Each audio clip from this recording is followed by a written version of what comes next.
I never expected my life to pivot on a single phone call, the kind that makes your chest tighten, your mind race, and your stomach churn as if it knows something catastrophic and exhilarating are about to collide. The voice on the other end was hesitant, almost whispering, delivering news that sounded absurd the first dozen times I repeated it in my head, but as the words sank in, disbelief gave way to a surreal cocktail of excitement and dread. I had just inherited 1,200 acres of land from an uncle I barely knew, a sprawling estate that stretched farther than the eye could see, dotted with forests, streams, and what looked like centuries-old farmland that had somehow remained untouched by time, a place that could have been drawn straight out of a cinematic landscape, complete with rolling hills that caught the sun just right at dusk and a lake that mirrored the sky so perfectly it was as if the land itself had been painted by a meticulous, unseen hand. Yet my moment of awe was instantly undercut by the bitter reality that came clawing into view the moment I visited the property. An entire homeowners association, HOA, had not only discovered my arrival but had practically moved in, marking boundaries, issuing rules, posting notices on every corner, and glaring from behind freshly painted fences that didn't belong to them, as if they had somehow conjured themselves into positions of authority over land that, legally, had never belonged to anyone but my family. And when I stepped onto the soil, my boots crunching on gravel and undergrowth, I realized I was staring down a bureaucracy so invasive it was almost theatrical in its audacity. HOA Karen types in golf carts patrolling, clipboards in hand, muttering about violations that didn't exist and fees that had no legal basis. A full-blown miniature government operating under the illusion that they could dictate what I could plant, what I could build, and even what color I could paint a shed I hadn't yet constructed. And though my first instinct was to remain polite, to introduce myself, explain the circumstances, and hope for reason, the HOA's response was swift and unrelenting. A cease and desist notice left on my mailbox, letters slipped under my door threatening fines, fees, and penalties so laughably inflated they would have seemed comedic if they weren't targeting me personally. And yet even as I scanned the documents, the legalese and the audacious claims, a spark ignited in me, a fire, fueled by the sheer nerve of these people, because it became crystal clear that they hadn't simply overstepped. They had assumed ownership of something that wasn't theirs and had done so with the kind of arrogance reserved for people who truly believe they are untouchable, people who think their self-imposed rules matter more than the law. And so I began walking the perimeter, mapping the property, noting where their signs encroached on my land, where fences crossed invisible boundaries, where every inch of soil they claimed to protect actually belonged to me. And as I walked, memories of family stories trickled in, tales of this land's history, of how it had been in the family for generations, untouched and cherished, each acre a testament to ancestors who had worked, fought, and preserved it. And I realized that I wasn't just inheriting land, I was inheriting responsibility, a weight that pressed on me even as adrenaline surged. And when I finally reached the old barn near the northern edge, its wood gray and weathered but still standing strong against decades of storms, I found a new kind of resolve crystallizing inside me, one that whispered I would not be bullied, I would not be ignored, and I would certainly not be dictated to by people who had no right to my land. And so the first battle lines were drawn, not with threats, not with negotiations, but with a meticulous understanding of every inch of my property, every loophole the HOA might exploit, and every advantage I could wield, because I had spent enough time being polite in life to know that politeness had no place here. And in the days that followed, I transformed from the stunned heir into a calculating force, walking the property at dawn to observe HOA activity, documenting violations that they themselves were blind to, recording every interaction, and quietly assembling evidence that would later fuel a legal and psychological counterstrike so complete it would leave the HOA scrambling. But even in those early hours, standing on my inherited land with the wind carrying the scent of pine and freshly turned soil, I felt a thrill, a clarity of purpose that comes only when you recognize that what is yours is being challenged. And that challenge is not just an inconvenience but an invitation to assert dominance,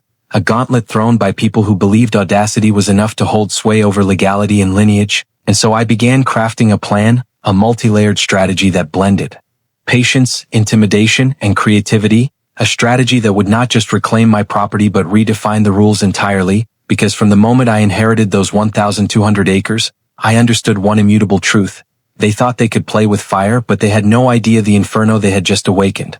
The first official fine arrived less than 48 hours after my initial walkthrough of the property, slipped into my mailbox with a smug efficiency that made my jaw tighten the moment I unfolded it, because it wasn't just a notice, it was a declaration of war, a multi-page document stamped with HOA letterhead claiming I owed tens of thousands of dollars for unauthorized land use, non-compliant structures, and failure to submit architectural plans, accusations so absurd they would have been laughable if they weren't being weaponized with such confidence. And as I read through each line, it became painfully obvious that the HOA had already rewritten reality in their favor, constructing an imaginary narrative in which my inherited land was somehow subject to rules drafted years ago by people who had never owned it, never paid taxes on it, and never received permission from my family, and yet they spoke with absolute certainty, threatening liens, forced compliance, and legal action, all while patrolling my land as if it were a theme park they managed. And when I drove deeper into the acreage that afternoon, the scope of their arrogance revealed itself in full.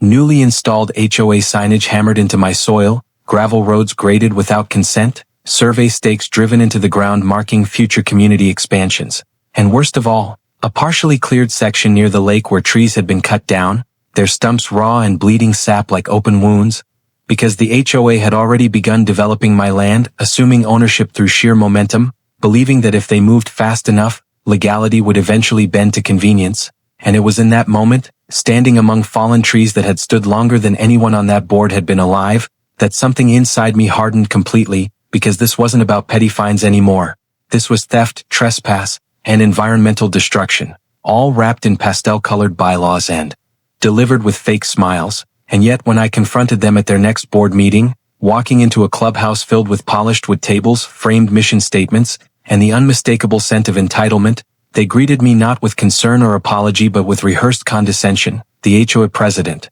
a woman whose tone suggested she had never once been told no, smiling thinly as she explained that everyone benefits when we follow community rules, as if my 1,200 acres were just another suburban lot with a mailbox and a driveway. And when I calmly explained that the land was not and never had been part of their HOA jurisdiction, her smile didn't fade. It sharpened, and she leaned forward, lowering her voice, telling me that non-compliance would be expensive, a threat delivered so casually it felt like second nature to her. And as the room nodded along, I realized something chilling. They weren't mistaken. They were counting on intimidation, counting on the assumption that no one would have the time, money, or resolve to fight an entire HOA machine, because for years that tactic had worked. And as I left the meeting with more notices than answers, my politeness officially expired, replaced by a methodical determination that transformed every insult into fuel. And that night, I pulled every public record related to the land, tracing property lines, historic deeds, conservation filings, tax documents, and zoning maps,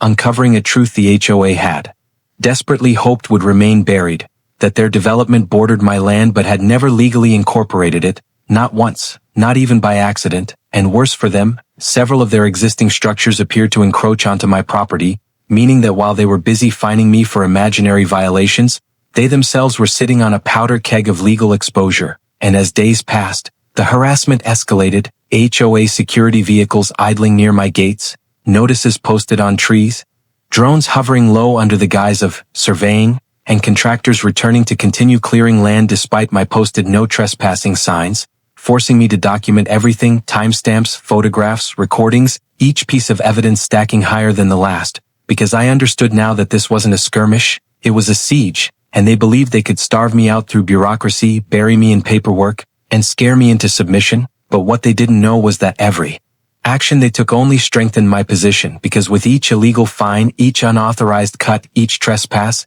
they were leaving fingerprints all over a case that would eventually dismantle them. And when a second fine arrived, this one threatening immediate lien placement, I didn't panic, didn't respond, didn't negotiate, because silence can be more terrifying than defiance, and instead I began making quiet moves, consulting surveyors who walked the land with the reverence of historians, environmental specialists who documented damage that carried federal implications, and legal experts who smiled slowly when I showed them the evidence, because they saw what I saw. An HOA drunk on power, wildly overextended, operating under the delusion that repetition could replace authority. And as I stood once again by the lake at sunset, watching the water ripple gold and crimson, I realized the HOA wasn't just taking over land, they were erasing history, assuming they could bulldoze legacy into cul-de-sacs and rulebooks. And that realization ignited something far deeper than anger, something colder and far more dangerous, because I wasn't planning to simply stop them anymore. I was preparing to end them, systematically, legally,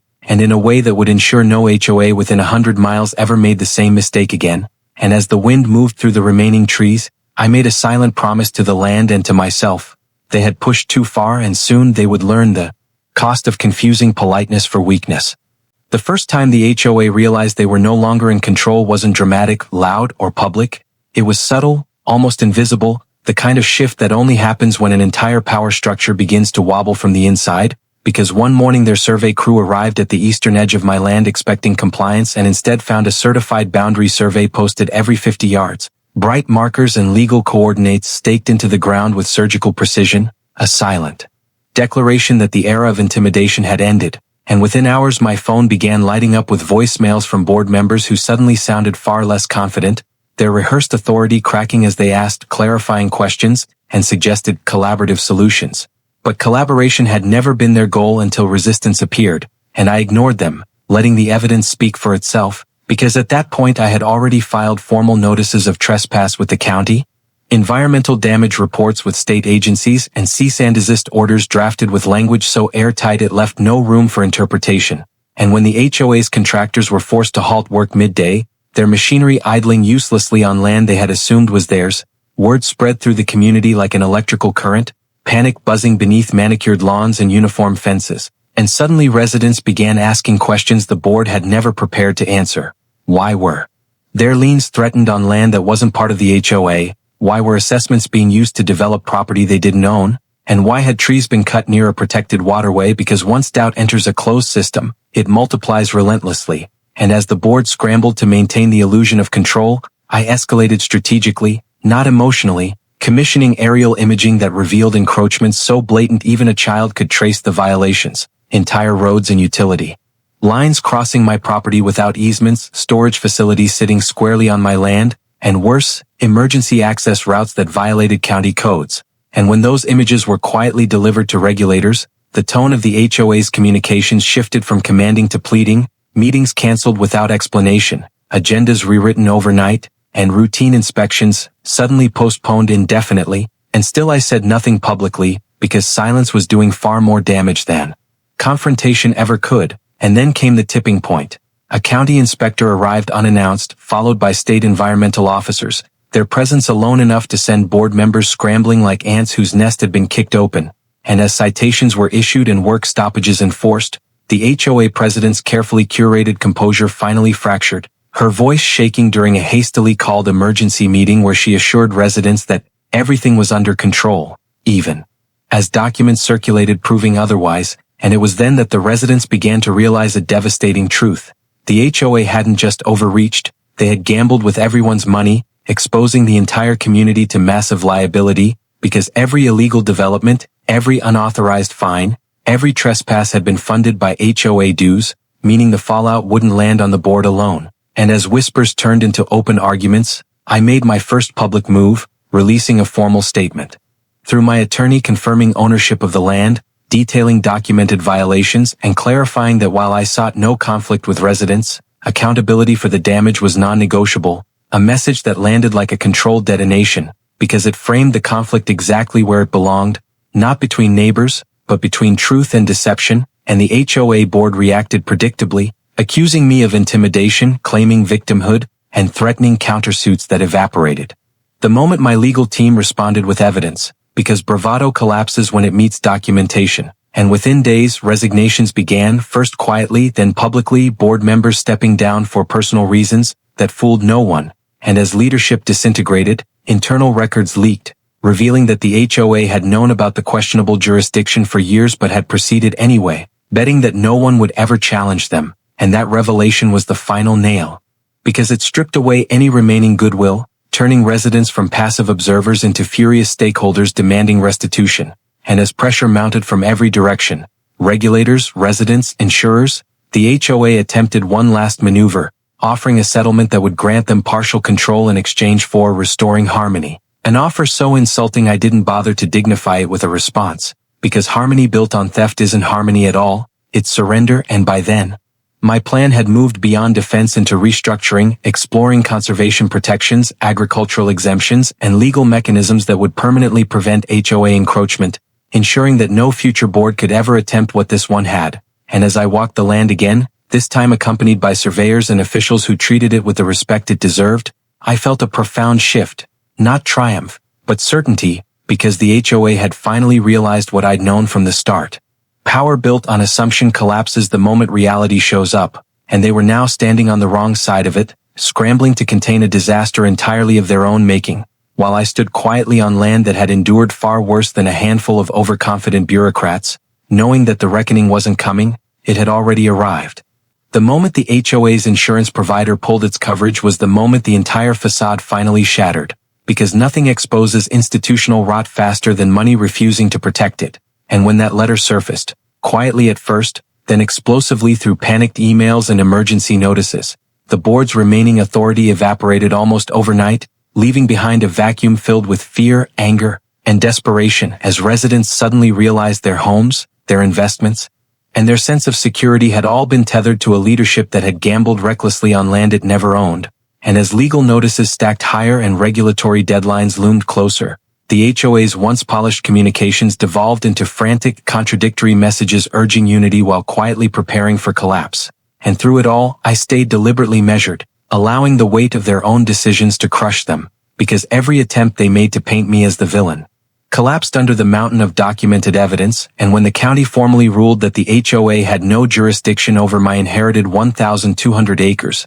the decision echoed like a thunderclap across the community, not just invalidating years of fines and expansions, but calling into question the legitimacy of the board itself, because if they had lied about this, what else had they concealed? And as residents demanded audits, refunds, and resignations, the HOA president, once untouchable, found herself facing public scrutiny so intense it stripped away every ounce of her confidence, her carefully crafted authority melting into defensiveness as she attempted to justify actions that had never been justified. And when subpoenas followed, her silence spoke louder than any speech ever could, because accountability has a way of exposing those who thrive in shadows. And as hearings were scheduled and depositions taken, it became painfully clear that the HOA had operated under a philosophy of inevitability, believing growth excused legality and confidence replaced consent. And that belief now lay in ruins, with residents openly discussing dissolution, property values fluctuating wildly, and developers quietly withdrawing interest from projects that had once seemed guaranteed.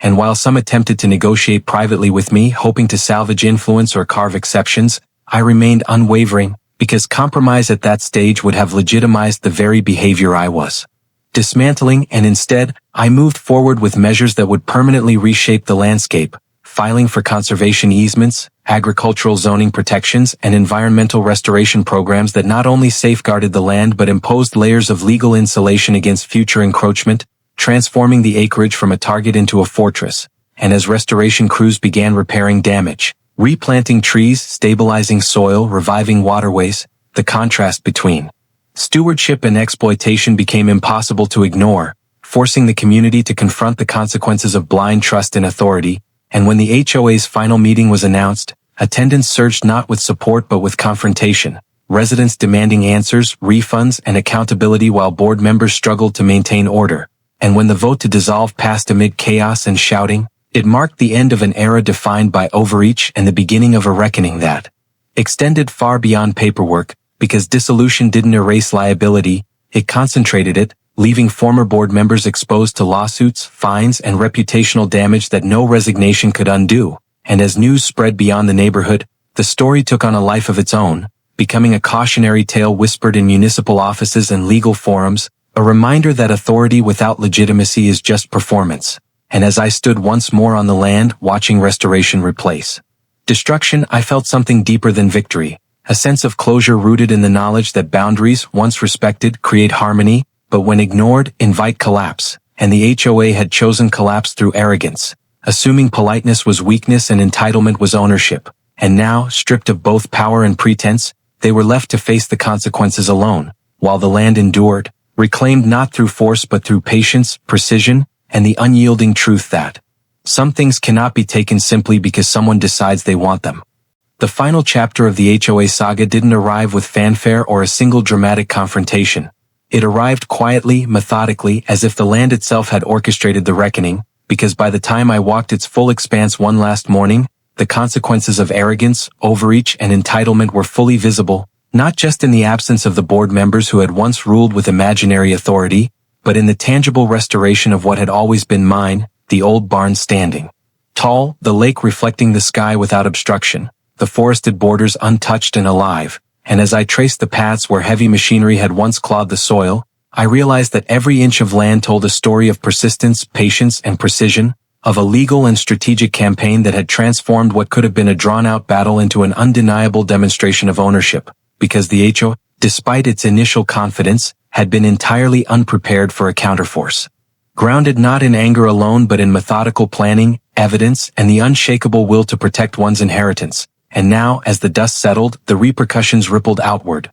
Lawsuits were filed, insurance claims denied, reputations tarnished, and for every board member who had assumed their authority was unassailable, the lesson came with both legal and personal consequences, because when they had trespassed, cut trees, posted fines, and asserted dominance, they hadn't accounted for documentation, oversight, or the unrelenting resolve of an heir who understood that politeness was a strategy only effective when met with reason, and that strategy had now matured into something far more consequential, something that would ripple through the neighborhood and beyond, serving as a cautionary tale for anyone who believed entitlement could substitute for law, history, and truth. And as residents began restoring their trust in legitimate governance and legal structures, the contrast between exploitation and stewardship became undeniable, visible in every replanted tree, every repaired pathway, every restored wetland, because the land, unlike the board, did not lie, could not be bribed, and never acknowledged anything but rightful ownership and care. And as I walked the property's outer edges,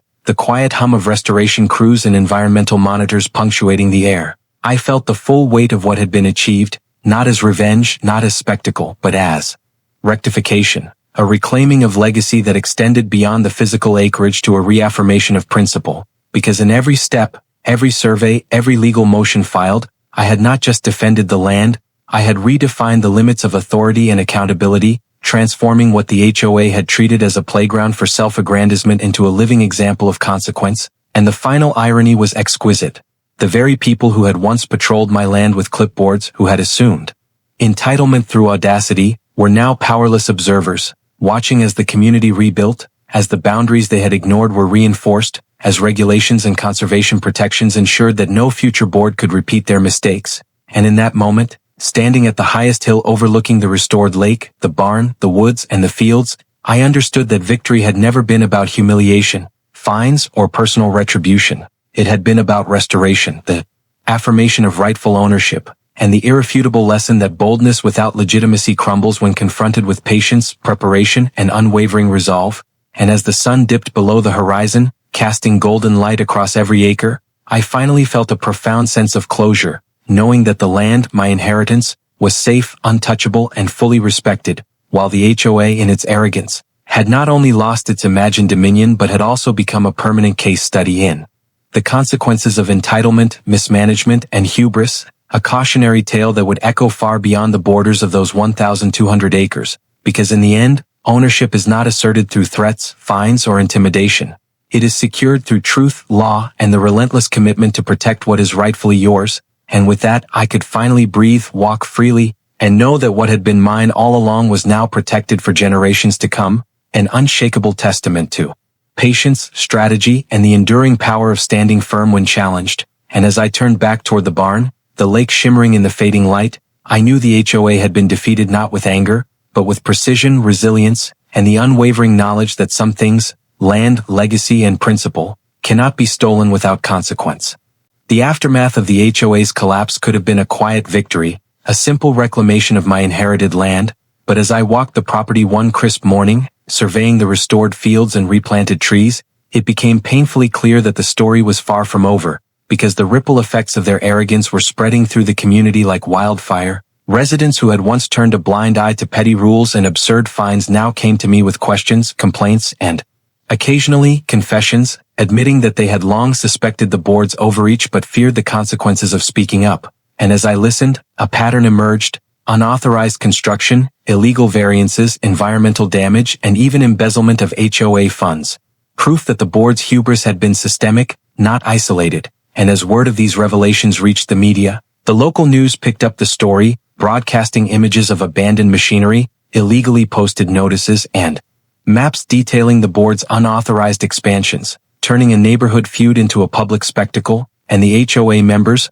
already fractured, now faced mounting pressure from lawyers, regulators, and angry residents, The kind of pressure that forces even the most confident people into defensive postures, making mistakes, sending panicked emails, and attempting last-minute settlements that were, by that point, entirely meaningless. And while they scrambled, I continued to move with careful precision, establishing conservation easements across sensitive areas, securing agricultural protections on farmland, and placing legal markers that would forever prevent future encroachment, ensuring that the land would remain intact not just for me, but as a lasting statement to anyone tempted to challenge ownership without right. And with every protective measure filed, the HOA's remaining influence eroded further. Lawsuits mounting, board members' personal assets scrutinized, insurance claims denied, and their reputation in tatters, while I coordinated with surveyors, legal experts, and environmental specialists, walking the property repeatedly to verify boundaries, document improvements, and confirm that every step of the restoration was permanent,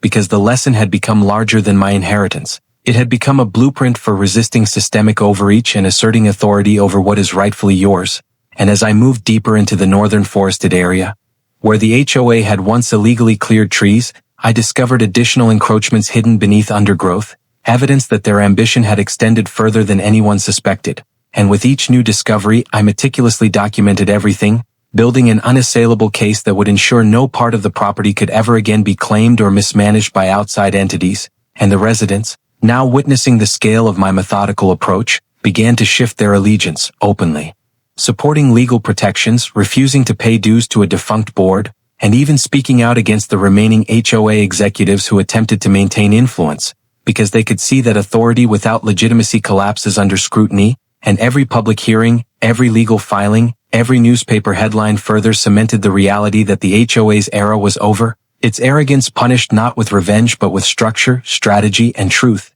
And as the weeks progressed, the community itself began to transform, residents collaborating to restore common areas, repair damage, and re-establish trust in local governance, a stark contrast to the chaos the HOA had sown. And in that transformation, I recognized the full scope of my role, not merely as an heir or property owner, but as a stabilizing force, a guardian of legacy, and a living example that patience, precision, and unwavering resolve can overcome even the most entrenched systems of entitlement. And as I stood atop the highest hill, watching the sun rise over my fully restored acreage, reflecting off the lake and the newly replanted fields, I realized that the conflict had done more than protect land. It had rewritten the rules for what accountability looks like, demonstrating that audacity alone cannot substitute for legality, respect, or stewardship, and that some battles, no matter how exhausting or prolonged, are worth every effort because they safeguard not just property, but principle, history, and the future of a community that had once been misled. And with that understanding, I finally allowed myself a moment of satisfaction, knowing that the HOA's legacy of overreach had ended permanently, replaced by a framework of protection, vigilance, and undeniable authority that would stand for generations to come, while those who had once ruled through fear and assumed power were left to face the consequences of their hubris, exposed to legal, financial, and social repercussions that no apology could erase, because when entitlement meets preparation, strategy, and truth, only one side emerges intact. And as I walked the perimeter one last time, feeling the solid ground beneath my feet and the breeze across the restored lake, I knew that this victory was more than mine. It was a permanent testament to the idea that some things like land, legacy, and principle cannot be stolen without paying an unmissable price.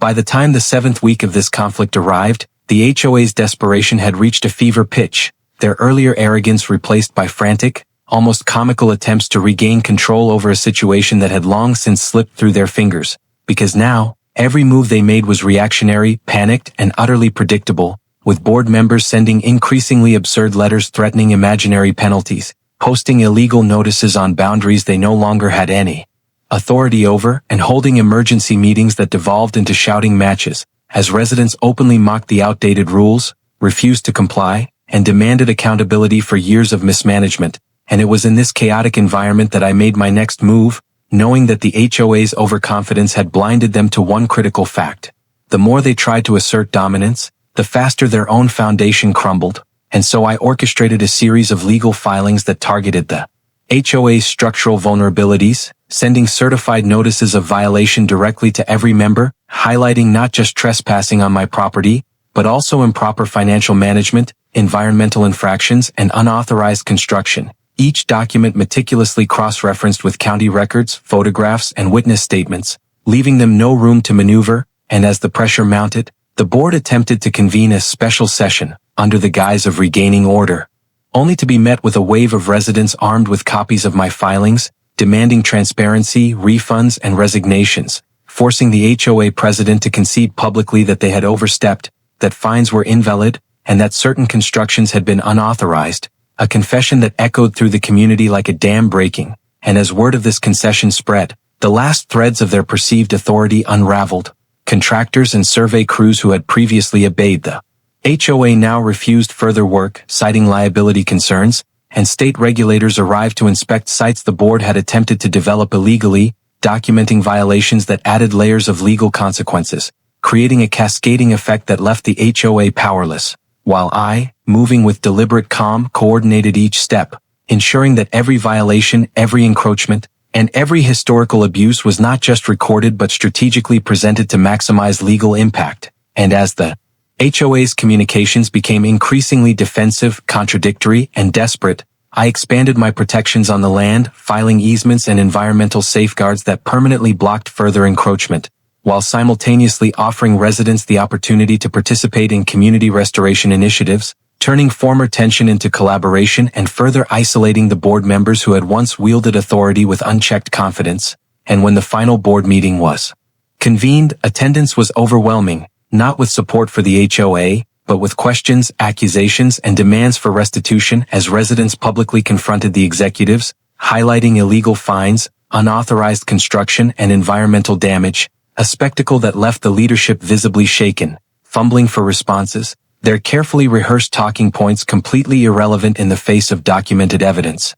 And as the votes for dissolution were tallied, it became clear that the board's era was over, the authority they had assumed without right extinguished completely, and with the dissolution approved, the HOA's bank accounts frozen, properties audited, and insurance claims denied. Every action they had taken illegally now created tangible liability, while I, fully in control of my inherited land, walked through the restored property, witnessing the transformation of what had once been a site of conflict into a landscape of protection, legality, and order. And as I stood at the lake, the water reflecting the rising sun, I felt the profound weight of victory, not personal revenge, not petty triumph, but the complete restoration of justice, principle, and legacy, because the HOA's hubris had underestimated the combination of patience, strategy, and unwavering commitment to the truth, and in the end, their desperation had only accelerated the inevitable collapse, leaving them exposed legally, financially, and reputationally, while the land, my inheritance, remained untouchable, safeguarded through law, documentation, and environmental stewardship.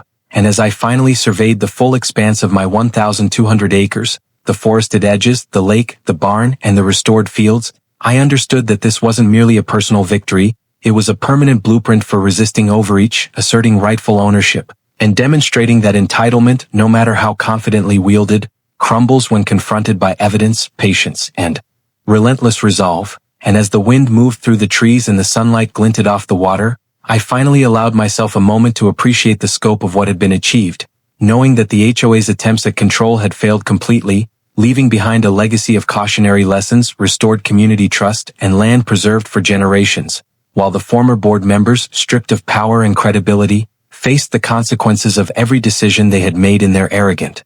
belief that politeness and legality were optional. And in that moment, the full magnitude of triumph became clear.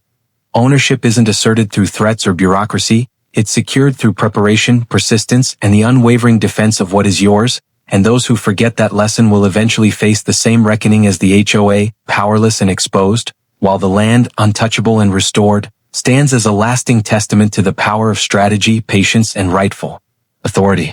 The final chapter of the HOA conflict arrived not with fireworks, sirens, or dramatic confrontations, but with a quiet, undeniable clarity, because by the time I walked the fully restored 1,200 acres one crisp morning, the consequences of overreach, arrogance, and entitlement had fully manifested, visible in every inch of land, in every repaired tree, every stabilized waterway, and every plot returned to its rightful state, and the HOA, stripped of authority, credibility, and financial control, had become a case study in the catastrophic cost of assuming power without legitimacy, their remaining board members reduced to spectators in a story they had once tried to control, watching helplessly as every violation they had perpetrated was documented, catalogued, and exposed through legal channels that left no room for denial, while residents, emboldened and aware of the truth, actively participated in restoration and protection efforts, transforming what had been a battleground into a collaborative, thriving community, a stark contrast to the chaos the HOA had sown.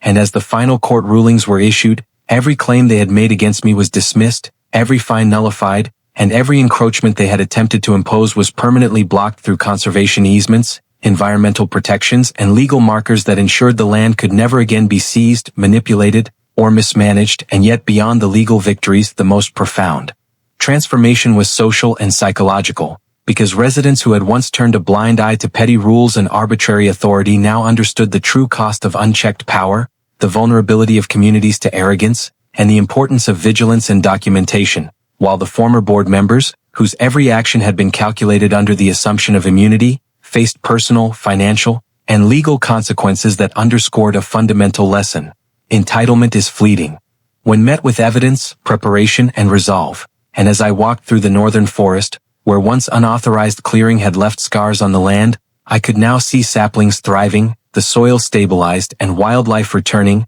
a tangible representation of restoration, healing, and the triumph of rightful ownership over reckless ambition. And in the eastern fields, where machinery had once rumbled under the HOA's command, residents now planted crops, maintained trails, and observed boundaries meticulously, ensuring that what had been restored would remain protected for generations, a living testament to the principles of stewardship, responsibility, and respect for both law and heritage. And in the lake at sunset, reflecting gold and crimson hues across the water, I finally recognized that the real victory extended far beyond fines, lawsuits, or the dissolution of a board. It lay in the establishment of lasting precedent, showing that no individual, board, or organization could assume power over property, legacy, and community without accountability. And as local media highlighted the complete unraveling of the HOA, sharing before and after images of encroachment and restoration, the story became more than a personal triumph. It became a blueprint for communities everywhere, a cautionary tale about audacity, arrogance, and the consequences of ignoring rightful authority.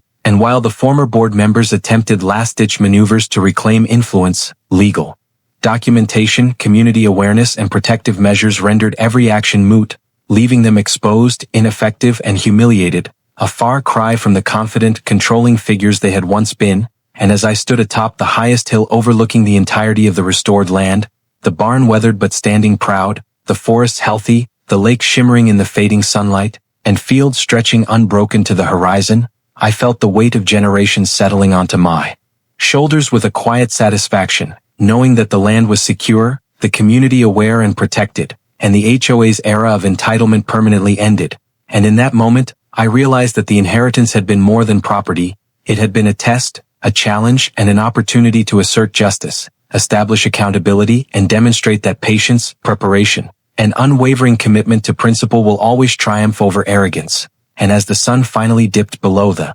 horizon, casting long shadows across the landscape, I allowed myself a rare, private smile, knowing that the 1,200 acres were safe, untouchable, and a lasting monument to the idea that power claimed without right is fleeting, but the defense of truth, law, and legacy endures forever. And in that enduring truth, the HOA's mistakes, overreach, and collapse became immortalized not as scandal alone, but as a lesson, a warning, and a triumph, because in the end, the land, its history, and its rightful steward had prevailed completely, definitively, and permanently, a legacy that would last far longer than the fleeting audacity of those who thought they could take what was never theirs.